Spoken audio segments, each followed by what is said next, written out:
അങ്ങേക്കർപ്പണം ചെയ്യുന്നിതാ. ഈ യാഗവേദിയിലെന്നെ അങ്ങേക്കർപ്പണം ചെയ്യുന്നിതാ. ഈ ജീവിതാർച്ചന സ്വീകരിച്ചെന്നെ നിൻ സ്വന്തമാക്കുവാൻ കനിയോ. ഈ ജീവിതാർച്ചന സ്വീകരിച്ചെന്നെ നിൻ സ്വന്തമാക്കുവാൻ കനിയോ. ഈ യാഗവേദിയിലെന്നെ അങ്ങേക്കർപ്പണം ചെയ്യുന്നിതാ. ഈ യാഗവേദിയിലെന്നെ അങ്ങേക്കർപ്പണം ചെയ്യുന്നിതാ. എൻ കണ്ണിൽ നിറയും ചുടുകണ്ണുനീർ കാസയിലർപ്പിക്കുന്നു. എന്നാത്മനൊമ്പരത്തെ അണയ്ക്കാൻ എന്നാത്മശാന്തേകൂ.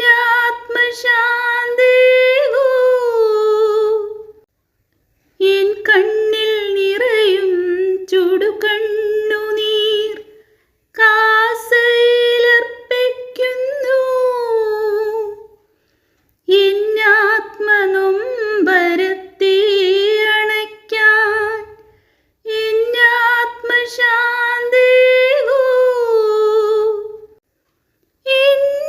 എന്നകതാരിൽ നിന്നിറവേകി നവസൃഷ്ടിയാക്കണമേ. എന്നെ നവസൃഷ്ടിയാക്കണമേ. ഈ യാഗവേദിയിലെന്നെ അങ്ങേക്കർപ്പണം ചെയ്യുന്നിതാ. എന്നുള്ളിലെരിയും കോപാഗ്നിയെ നിൻ മുമ്പിലേകിടുന്നു. എൻ മാനസത്തിലെ ഭാരങ്ങൾ നിൻ ഹൃത്തിലേകിടുന്നു.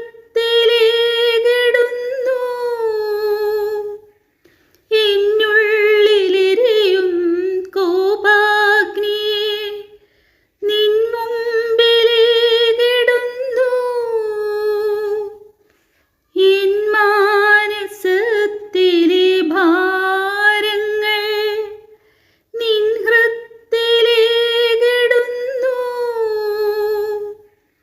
നിൻ തിരുമുറിവിൽ ചേർത്തണച്ചെന്നെ പരിശുദ്ധനാക്കണമേ. എന്നെ പരിശുദ്ധനാക്കണമേ.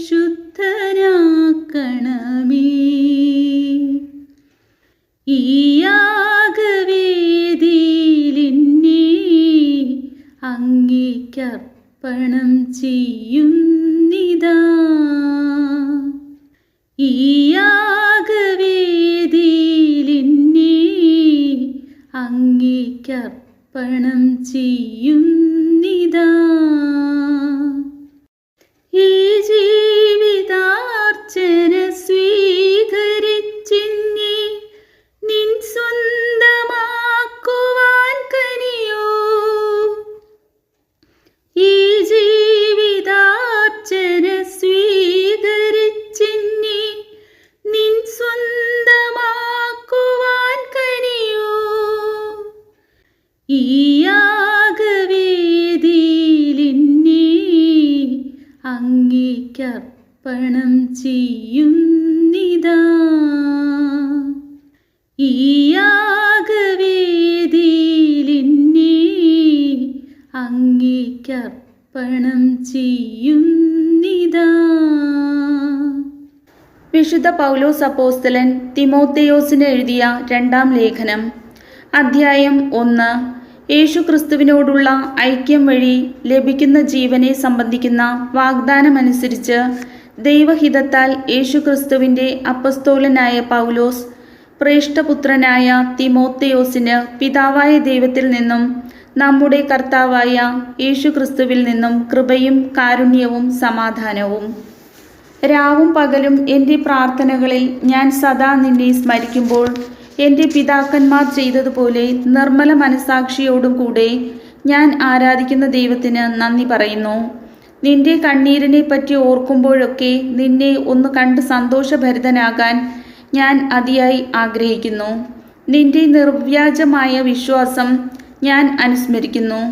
നിന്റെ വലിയമ്മയായ ലോവീസിനും അമ്മയായ എവനിക്കേയ്ക്കും ഉണ്ടായിരുന്ന വിശ്വാസം ഇപ്പോൾ നിനക്കും ഉണ്ടെന്ന് എനിക്ക് ബോധ്യമുണ്ട്. എൻ്റെ കൈവയ്പിലൂടെ നിനക്ക് ലഭിച്ച ദൈവീക വരം വീണ്ടും ഉജ്ജ്വലിപ്പിക്കണമെന്ന് ഞാൻ നിന്നെ അനുസ്മരിപ്പിക്കുന്നു. എന്തെന്നാൽ ഭീരുത്വത്തിൻ്റെ ആത്മാവിനെയല്ല ദൈവം നമുക്ക് നൽകിയത്, ശക്തിയുടെയും സ്നേഹത്തിൻ്റെയും ആത്മനിയന്ത്രണത്തിൻ്റെയും ആത്മാവിനെയാണ്. നമ്മുടെ കർത്താവിന് സാക്ഷ്യം നൽകുന്നതിൽ നീ ലജ്ജിക്കരുത്. അവൻ്റെ തടവുകാരനായ എന്നെ പ്രതിയും നീ ലജ്ജിതനാകരുത്. ദൈവത്തിൻ്റെ ശക്തിയിൽ ആശ്രയിച്ചുകൊണ്ട് അവൻ്റെ സുവിശേഷത്തെ പ്രതിയുള്ള ക്ലേശങ്ങളിൽ നീയും പങ്കുവഹിക്കുക. അവിടുന്ന് നമ്മെ രക്ഷിക്കുകയും വിശുദ്ധമായ വിളിയാൽ നമ്മെ വിളിക്കുകയും ചെയ്തിരിക്കുന്നു. അത് നമ്മുടെ പ്രവൃത്തികളുടെ ഫലമായിട്ടല്ല, അവിടുത്തെ സ്വന്തം ഉദ്ദേശ്യത്തെ മുൻനിർത്തിയും യുഗങ്ങൾക്ക് മുമ്പ് യേശുക്രിസ്തുവിൽ നമുക്ക് നൽകിയ കൃപാവരമനുസരിച്ചുമാണ്. ഈ കൃപാവരം നമ്മുടെ രക്ഷകനായ യേശുക്രിസ്തുവിൻ്റെ ആഗമനത്തിൽ നമുക്ക് പ്രത്യക്ഷീഭവിച്ചിരിക്കുന്നു.